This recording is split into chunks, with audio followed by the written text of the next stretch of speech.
So what I want to talk to you about today is a collision, if you like, between popular culture and politics. Now, in a lot of academic work, especially pre-1990, probably a little bit earlier, popular culture has been seen really as an entertainment form only. It's throwaway, we're not really interested in it. However, that's never been the case with Star Wars and probably everything else. Popular culture and politics often combine.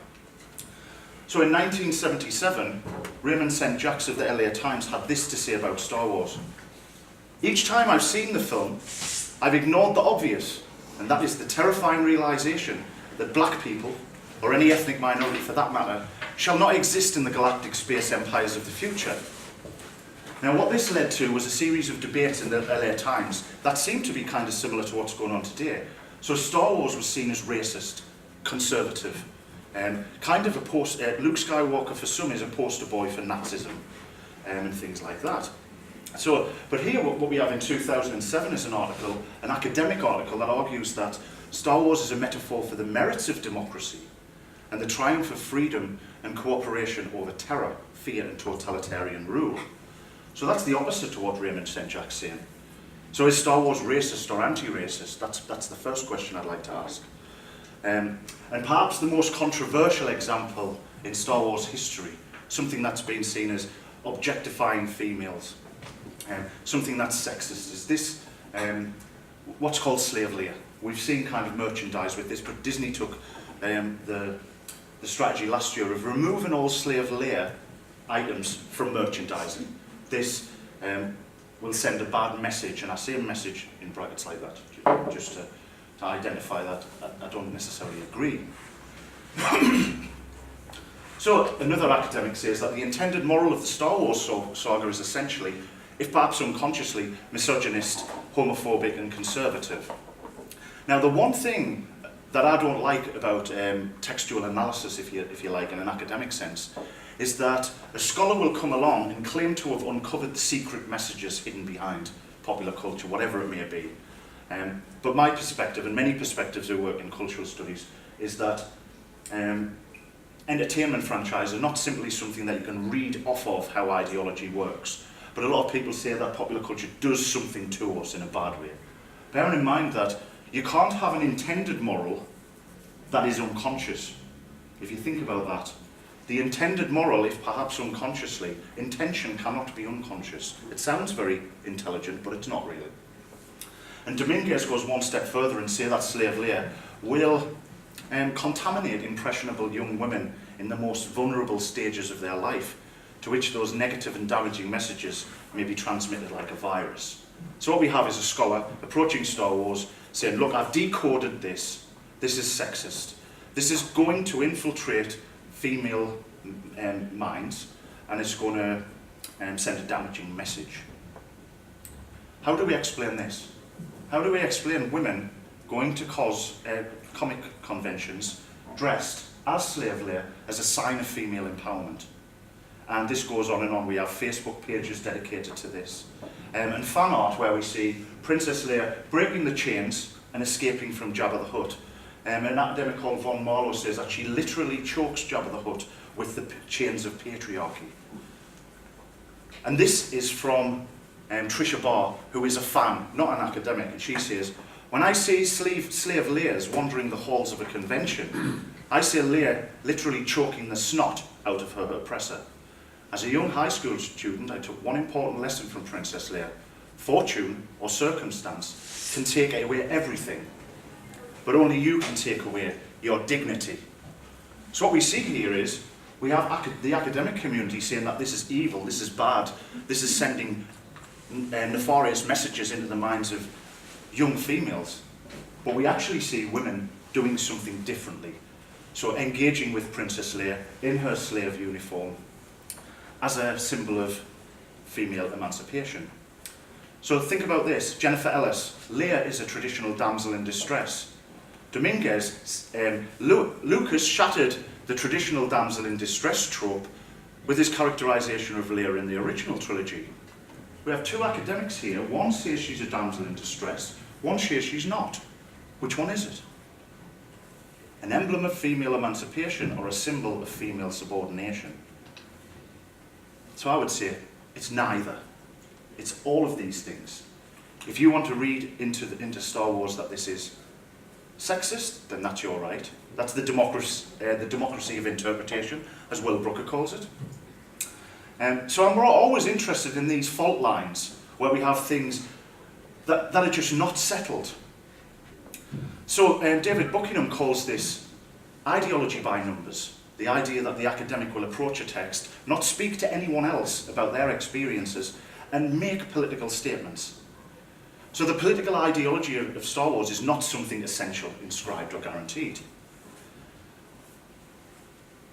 People can speak with different accents in different social contexts for different politics. By accents, I don't mean that people can start speaking like a Geordie or a Scouser. Accents meaning different people will bring their own identities, their class, their race, their religion, etc., to bear on these things, and that's how it works. So, as audience members, we're all agents. We all interpret things differently.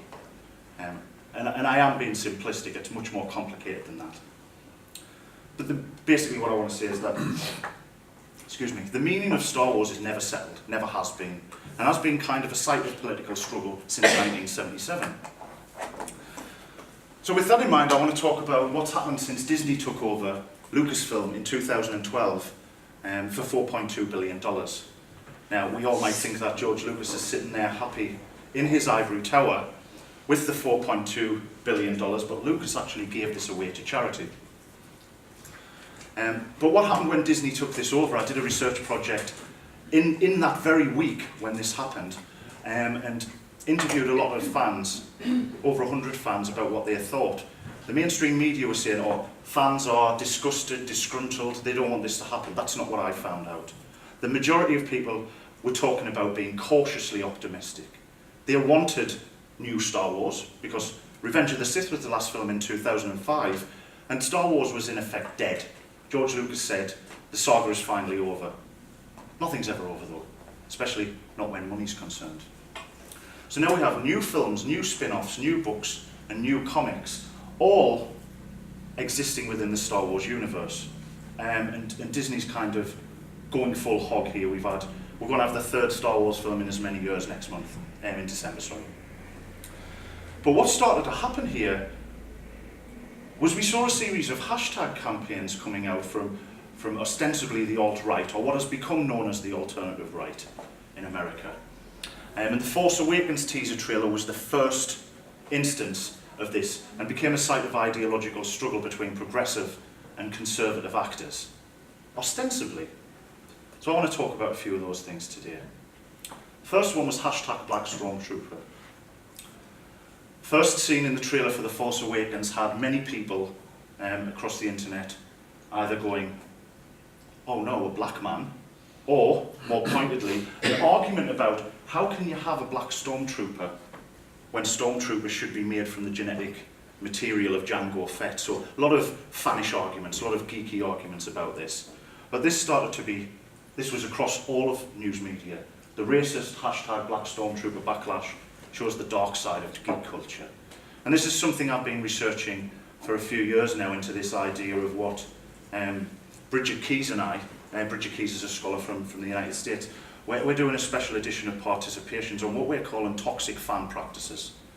So in fan studies, a lot of the first wave of fan studies was like, aren't fans beautiful? Fans create, fans produce, but at the same time, never talked about fans being kind of shits at times, attacking people, etc.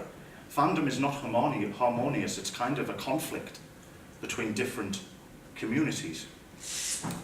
So we get all of these papers under the hashtag Black Stormtrooper. John Boyega is sick and tired of the controversy. All of this was about this hashtag. So what I did was, I waited for it to die down, I scraped the entire hashtag, which took a long time basically, to analyse every single tweet. And what I found was not one single example of fan racism, not one. Although I did find examples of racism towards white people. I did find toxicity from progressive tweeters. But the worst thing about this is that the journalists were using hashtag Black Stormtrooper as a source for their news stories. They didn't do the research. They didn't do background checks. And this went viral across the media, but there was nothing to see here. Now, I'm not trying to say that nobody was racist online. A visit to 4chan, or Reddit, especially Reddit, is a different story altogether. And they really are hives of scum and villainy. So the one thing that I found out, first of all, was the hashtag was created 4 years earlier, in 2010, and was in no way a racist hashtag. This black stormtrooper thing was about Douglas Faison, who was in Scrubs, who was kind of producing a series of what people call brick films, where they use Lego characters to kind of tell a story. And it's kind of a parody about the fact that there's not many black people in Star Wars. It was meant to be progressive. So this got me really interested in how do journalists appropriate people's tweets? I'm not a journalist and I'm not a journalism studies scholar, but I do understand the concept of journalism and this idea that we need to get those stories out fast and they can't do their jobs properly. Sorry if there's any journalists in here. So I'm calling this progressive toxicity. So here's some examples. And the odd thing here, a lot of imagery about suicide. Dear fanboys, if you're raising hell because John Boyega is a black stormtrooper, please throw yourself off a cliff. Bearing in mind, these people are attacking someone that doesn't exist. Who's complaining? White dogs. Sounds like racism to me. I take suicide seriously, but if you have a problem with hashtag black stormtrooper, please throw yourself off a cliff. If you're generally angry, please jump off a goddamn bridge. So what I found out was, yes, there are reactionary people online. There are neo-Nazis, would you believe, in 2017 in America.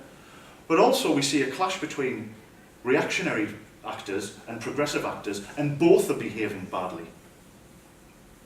But once again, this wasn't a racist hashtag. Here's another one, boycott Star Wars 7.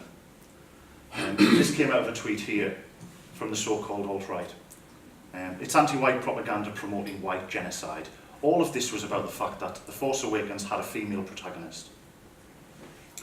And characters like Poe Dameron, played by Oscar Isaacs, who was of Latino origin. So this was seen as equality and diversity, or more pointedly, political incorrectness, or political correctness gone mad, they would say. Boycott Star Wars 7 because white children deserve wholesome movies, not more PC anti-white diversity crap. Anti-white propaganda again. It's the same tweet. I put the wrong tweet on, I'm very sorry. Now we see all of this going on, more and more. Movement launched, a movement. What we found out was 3 people created this firestorm by trolling. Amazingly, a website called Mashable employed a social analytic firm called Fizzable and found out that 94% of people on this hashtag will merely express an outrage over the existence of the hashtag. 6% were racist trolls trying to get people mad. And it did get people mad. And it did get news media mad also. Trolls. You know, this idea that, what do trolls do? Well, Whitney Phillips wrote a book called Why We Can't Have Nice Things. And it's about trolling on the internet, and she finds that trolls normally self-identify as such, but their job is to create as much havoc on the internet as possible. And they will say things that they would never say in real life because they're protected by screens, avatars, and Twitter handles. So there's kind of a, John Sula calls it an online disinhibition effect. These people are normal human beings in their day-to-day life. And I've seen some horrible things. I mean, there's one example out of many of trolls attacking a family who maybe, well, one of them was a child who'd killed themselves. Trolls would attack their Facebook group about this happening. So we're talking about real nefarious stuff here. And then we get on to hashtag dump Star Wars. And the unthinkable happened last year, didn't it?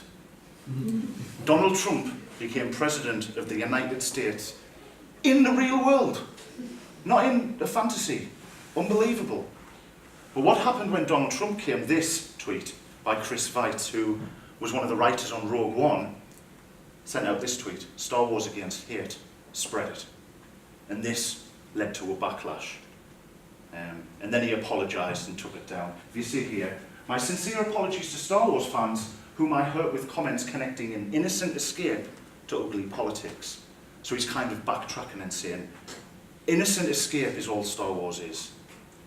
And then this guy, he's notorious, he's famous for being a troller, and we know his name, Jack Posobiec. He said that Star Wars writers rewrote and reshot Rogue One to add in anti-Trump seeds, calling him a racist. Disgusting. Because that's how Disney operates. Disney operates by saying, let's spend millions and millions of dollars to insert anti-Trump scenes into a film. Of course they don't. A troll, or a troll, depending on how you pronounce it. Disney's Bob Iger said, he then entered the fray and said, there are no political statements in Rogue One. Rogue One has one of the greatest and most diverse casts of any film we have ever made, and we are very proud of that. And that is not a political statement at all. I don't think Bob Iger protests too much.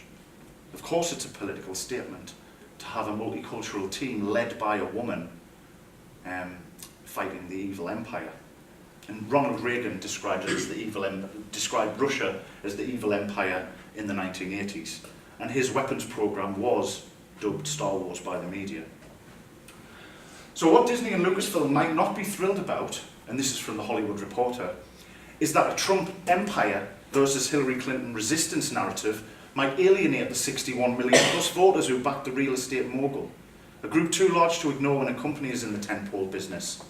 In the Trump age, if the right-leaning media can help tip a presidential election, a fact that was touched upon by Hillary Clinton herself in her recent memoir, which is kind of a post-election post-mortem, if you like, it's reasonable to assume that it can impact grosses. So what we see here is Disney's Bob Iger, who is the CEO, trying to take politics away from it. Of course they want Trump supporters at the box office, just as they want left-wing actors at the box office. No matter what, and this is something I always tell my students, Disney are interested in making profit first and foremost, before they're interested in making anything else. But then we have this other site, Return of Kings, another hive of scum and villainy on the internet. This is led by so-called men's rights activists. We would call them misogynists. So if you look at the sign up there, that's an example of what's here. Tired of British girls? Then go to the Ukraine, where there's an unlimited supply of beautiful, thin, compliant females. Now the guy who set up this site actually wrote an article about how rape should be legalised. So this is the type of person we're dealing with. But they are also incredibly, incredibly arrogant and believe the most obscene things. So David Brown argues that Rogue One shows that Hollywood is listening to our complaints about feminism in films. And he says that earlier this year I wrote that the spin-off film Rogue One demonstrated Star Wars owner Disney's hatred of white males. But then he goes on to argue that Rogue One is not as bad as he imagined. And that means that Disney have listened to the alt-right, changed the politics of the film in order to address them. Clearly this guy has delusions of grandeur if he thinks Disney would do that. But he did also report after The Force Awakens that Star Wars lost $4.2 million because of our reporting that identified it as SJW propaganda. Now SJW's an initialism meaning social justice warrior. Now the alt-right use that to talk about political correctness. So anyone on the left is a social justice warrior. So this is how he came up with this figure about 4.2 million. He asked people on the site if online reporting affected their decision to see The Force Awakens, and 55% said yes. So then he started to use a methodology that would hopefully get many academics crying into their cornflakes. Ridiculous, absolutely deplorable. But even then I worked it out, that would be 0.21% of the gross. And I quite like this meme. For years, Hollywood told us that female and minority leads in movies didn't sell. Highest grossing film of all time. And I wonder how the alt-right would feel about this. A study released by the Creative Agents Artist Agency showed that from 2014 to 16, Films with more diverse casts outperformed others at the box office. So diversity does sell. Don't feed the troll. That is something that we all know online, but perhaps we can't help it. But who is feeding the trolls? First of all, commenters on Twitter. For a hashtag that was created by 3 people to amount into thousands of people attacking them, that is exactly what trolls want. Trolls want a reaction, and we need to stop feeding them. News media are to blame for a lot of things. And what I mean by that is the news media actually give oxygen to the alt-right by leading news stories about how they are attacking Star Wars, how they are showing that there's racist fans all over the place. Once again, I'm not saying there's not racist fans. If, as Henry Jenkins says, everyone is a fan of something, a point that I don't necessarily agree with, my dad was never a fan of anything at all, apart from beer, so maybe he is a fan. But every time the news media reports on something that's minor to sell newspapers, they give voice to the alt-right. In many ways, news media have created the impact that the alt-right have done. And make no mistake, last year's presidential election and what happened with Brexit here in this country was strengthened by the emergence of the alt-right in online spaces. Now, the alt-right's not a centralised group, they're amorphous, they're ideologically diffuse, but at the same time, they are getting a lot of press. So from this academic who argues that we shouldn't dismiss this as mere trolling on the basis of which one might dismiss the behaviour, and it distorts the actual message and downplays the ideology behind it. So it would be easy for me to stand here and say, few people are saying this about Star Wars, not many, nothing to see here, but I don't think that's true. I think it's much more insidious than that. These are other boycotts that the alt-right have led for different reasons. So what we see is, instead of the alt-right talking about Star Wars, they're talking about anything. They're attacking anything that affects their rightist sensibilities. So Doritos were boycotted because they were supporting the LGBT community. Let's boycott Star Trek Beyond. Why? Because the character Sulu was made gay. Let's boycott Stephen King's It. Why? Well, Stephen King was attacking Donald Trump on Twitter. But then again, Stephen King's It becomes the highest grossing horror movie ever. So I feel a little bit of Schadenfreude when I read these things. Jennifer Lawrence has been boycotted and attacked a lot. Naked pictures of her were circulated online. They boycotted Kellogg's because Kellogg's refused to allow the right-wing site Breitbart to carry their advertising. And the latest Star Trek Discovery boycott that. Why? Well, there's a female lead who's black. But anyone who wants to boycott Star Trek based on this idea does not know Star Trek at all. If we look back at the original series of Star Trek from 1966, I dare say we could look at it and say, well, them girls have short skirts. They're all kind of objectified. Captain Kirk is like James Bond in space sometimes. He punches aliens, but he always lands with a sexual conquest. So from 2017, looking backwards, it seems quite reactionary itself. But at the time, Gene Roddenberry was operating in a system that was homophobic, sexist and racist itself.